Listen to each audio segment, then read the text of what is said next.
أعوذ بالله من الشيطان الرجيم بسم الله الرحمن الرحيم ولقد أرسلنا إلى ثمود أخاهم صالحا أن اعبدوا الله فإذا هم فريقان يختصمون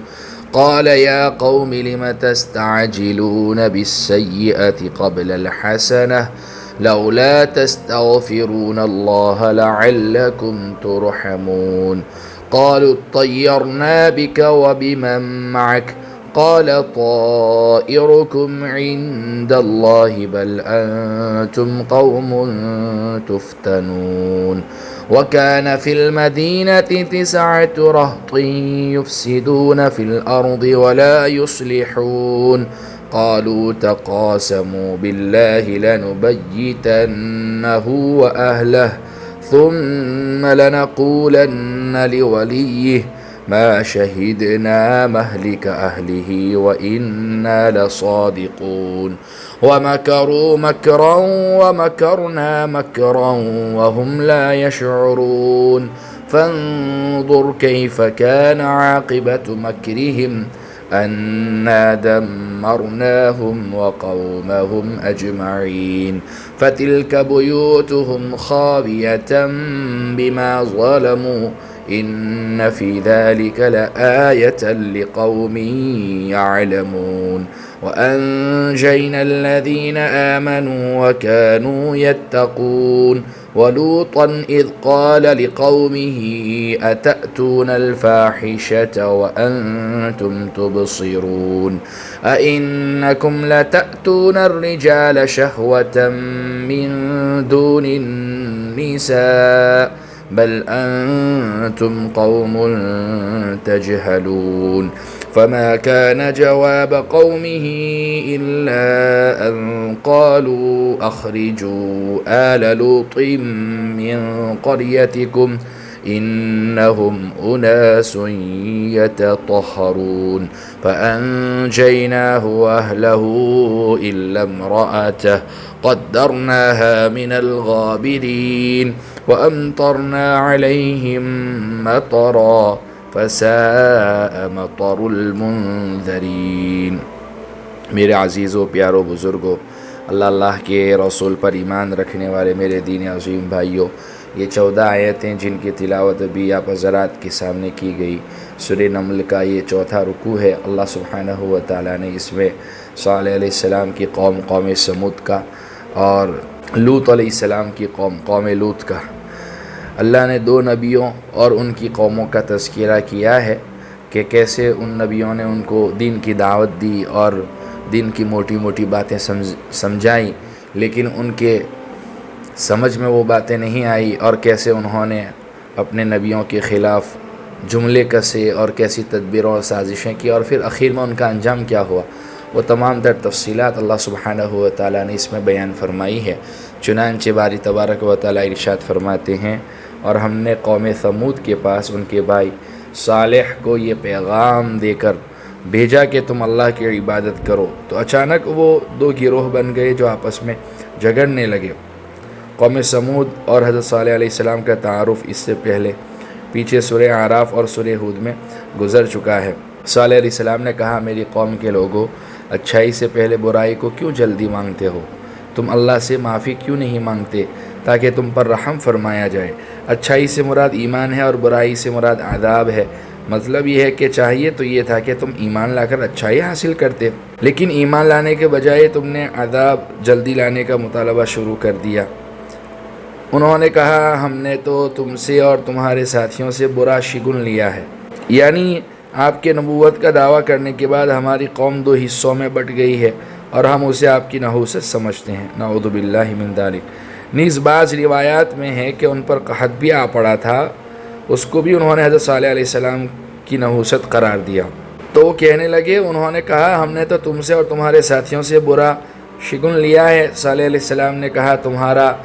شگن تو اللہ کے قبضے میں ہے، البتہ تم لوگوں کی آزمائش ہو رہی ہے، یعنی نحوست تو تمہارے اعمال کی ہے جو اللہ تعالیٰ کی طرف سے آئی ہے، اور اس لیے آئی ہے کہ تمہیں آزمایا جائے، کہ ان مصائب کے وقت اللہ تعالیٰ سے رجوع کرتے ہو یا اپنی بدعمالیوں پر قائم رہتے ہو۔ اور شہر میں 9 آدمی ایسے تھے جو زمین میں فساد مچاتے تھے اور اصلاح کا کام نہیں کرتے تھے۔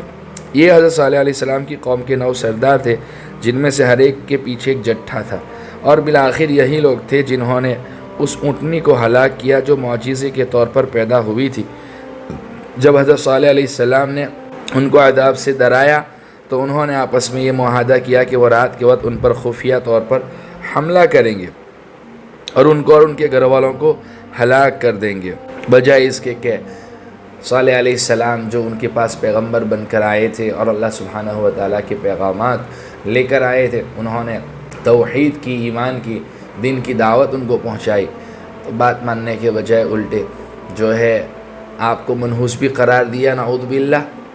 اور جو ہے دھمکیاں بھی دی اور سازشیں اور تدبیر اور پلاننگ بھی کی۔ اللہ آگے فرماتے ہیں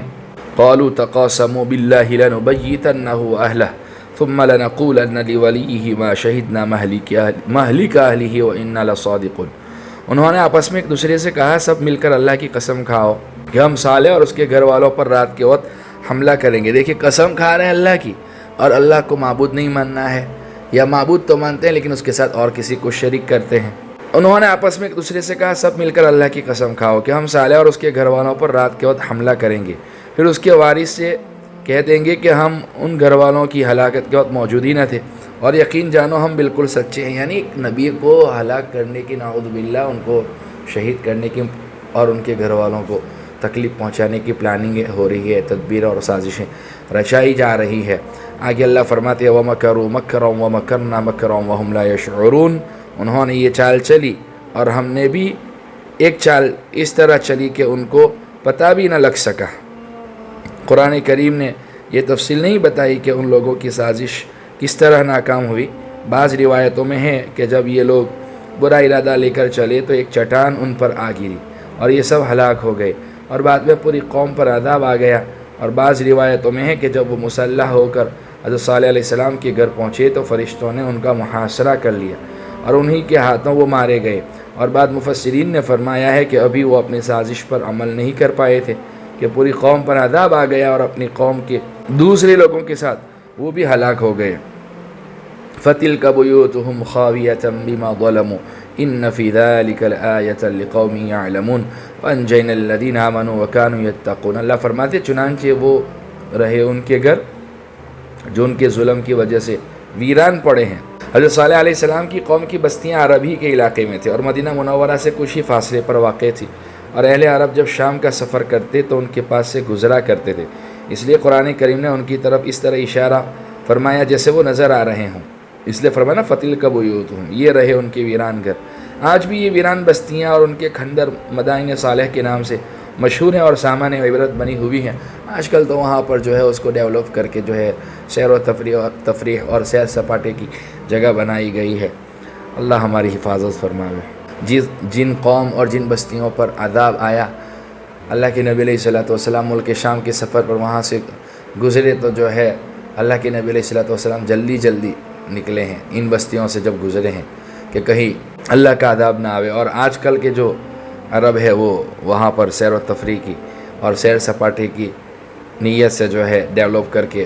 جو ہے وہاں پر سارا یہ نظام بنایا ہوا ہے۔ اللہ ہماری حفاظت فرمائے۔ وَأَنْجَيْنَا الَّذِينَ آمَنُوا وَكَانُوا يَتَّقُونَ، اور جو لوگ ایمان لائے تھے اور تقوی اختیار کیے ہوئے تھے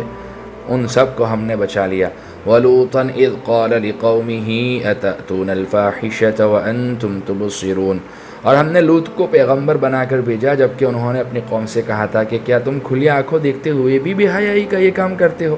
کیا یہ کوئی یقین کرنے کی بات ہے کہ تم اپنی جنسی خواہش اور ڈیزائرز کے لیے عورتوں کو چھوڑ کر مردوں کے پاس جاتے ہو؟ حقیقت یہ ہے کہ تم بڑی جہالت کے کام کرنے والے لوگ ہو۔ اس پر یہ کہنے کے سوا ان کی قوم کا کوئی جواب نہیں تھا کہ لوط کے گھر والوں کو اپنی بستی سے نکال باہر کرو، یہ بڑے پاک باز بنتے ہیں۔ جیسے عامتاً کچھ ضدی قسم کے ضدی طبیعت کے لوگ ہوتے ہیں نا کہ بات کھل کر حق واضح ہو کر بھی سامنے آ جاتا ہے پھر بھی نہیں ماننا ہوتا ہے، تو پھر بعد میں الٹی سلٹی دلیلیں دینے لگتے ہیں۔ لوط علیہ السلام نے ان کو کتنے پیارے انداز میں سمجھایا، یہ ایسا کام ہے جو تم سے پہلے کسی نے نہیں کیا، اور یہ تمہیں سمجھ میں بات نہیں آتی ہے کہ خواہشات پورا کرنے کے لیے اللہ نے عورتیں دی ہے، حلال طریقے سے ان سے اپنی کرنی چاہیے خواہشات پوری، نہ کہ جو ہے مردوں سے ہوموسیکسولیٹی میں مبتلا ہونا چاہیے۔ سب سے پہلے انہی لوگوں نے جو ہے یہ بری حرکت کی تھی، اللہ ہماری اس سے حفاظت فرمائے۔ اس پر یہ کہنے کے سوا ان کی قوم کا کوئی جواب نہیں تھا کہ لوط کے گھر والوں کو اپنی بستی سے نکال باہر کرو، یہ بڑے پاک باز بنتے ہیں۔ پھر جیسے آج کوئی اگر بے حیائی کا کام کر رہا ہو اور اسے حیا کا درس دیا جاوے تو جواب میں کچھ لوگ جو ماننے والے نہیں ہوتے وہ یہی کہتے ہیں نا، ہاں پتہ ہے ہم کو تم بہت پاک باز ہو اور حیا کا تم درس دیتے ہو، یہ وہ سب ساری چیزیں۔ ایسے ہی انہوں نے بھی اپنے نبی پیغمبر حضرت لوط علیہ السلام سے کہا۔ پھر ہوا یہ کہ ہم نے لوط اور اس کے گھر والوں کو بچا لیا سوائے ان کی بیوی کے، جس کے بارے میں ہم نے یہ طے کر دیا تھا کہ وہ پیچھے رہ جانے والوں میں شامل رہے گی، کیونکہ یہ بھی جو ہے نا لوط علیہ السلام کو بہت تکلیف پہنچاتی تھی اور جو ہے آپ کے ساری باتیں وہاں تک پہنچاتی تھی اور قوم کے ساتھ مل کر جو ہے نا آپ کے خلاف پلاننگ اور سازشیں رچاتی تھی، اور وہ بھی جو ہے اس کا بھی ایمان نہیں تھا اللہ سبحانہ و تعالیٰ پر۔ اس لیے اللہ سبحانہ و تعالیٰ نے یہ ڈیسائیڈ کیا تھا کہ آج عذاب آئے گا تو اللہ مومنوں کو اور لوط علیہ السلام کے گھر والوں کو بچائے گا، لیکن جو ہے بیوی ان کی جو ہے نہیں بچ پائے گی، وہ بھی عذاب میں ہلاک و برباد ہو جائے گی۔ وَأَمْطَرْنَا عَلَيْهِمْ مَطَرًا فَسَاءَ مَطَرُ الْمُنذَرِينَ، اللہ فرماتے ہیں اور ہم نے ان پر ایک زبردست بارش برسائی، چنانچہ بہت بری بارش تھی جو ان لوگوں پر برسی جنہیں پہلے سے خبردار کر دیا گیا تھا۔ حضرت لوط علیہ السلام کا واقعہ تفصیل کے ساتھ سورہ ہود، سورہ حجر میں گزر چکا ہے، نیز اس سے پہلے والی جو سورت تھی سورہ شعراء اس میں بھی گزرا ہے، اور اس کا مختصر تعارف جو ہے نا سورہ اعراف میں بھی اس سے پہلے کروایا جا چکا ہے۔ اللہ سبحانہ و تعالیٰ بہرحال ان واقعات کے ذریعے ہمیں جو درس دینا چاہتے ہیں، کاش کہ ہماری آنکھیں مرنے سے پہلے جو ہے کھل جائیں اور جو ہے ہم عبرت کی نگاہ سے ان کو دیکھیں اور سنیں، اور جو ہے اللہ سبحانہ و تعالیٰ سے دعا ہے کہ اللہ سبحانہ و تعالیٰ ہمیں اس کا مجرم بندہ نہ بنائے اور مطیع فرمان بردار بندہ بنائے، اور اس کے احکام پر اور اس کے نبی کے طریقوں پر ہر آن ہر لمحہ ہر گھڑی چلنے کی توفیق عطا فرمائے۔ بہرحال یہ سورہ نمل کا چوتھا رکوع تھا، آیت نمبر 44 سے لے کر آیت نمبر 45 سے لے کر آیت نمبر 58، یہ ٹوٹل 14 آیتیں ہیں سورہ نمل کے چوتھے رکوع کی، جن کی تلاوت بھی کی گئی اور جن کا ترجمہ مطلب اور تفسیر خلاصہ نچوڑ بھی آپ لوگوں کے سامنے رکھا۔ اللہ سبحانہ و تعالیٰ سے دعا ہے اللہ اپنے فضل سے ہمارے اس مبارک سلسلے کو قبول فرماوے، نجات بخشش کا ذریعہ بناوے، کہنے سننے سے زیادہ عمل کی توفیق عطا فرماوے۔ وآخر دعوانا الحمد للہ رب العالمین۔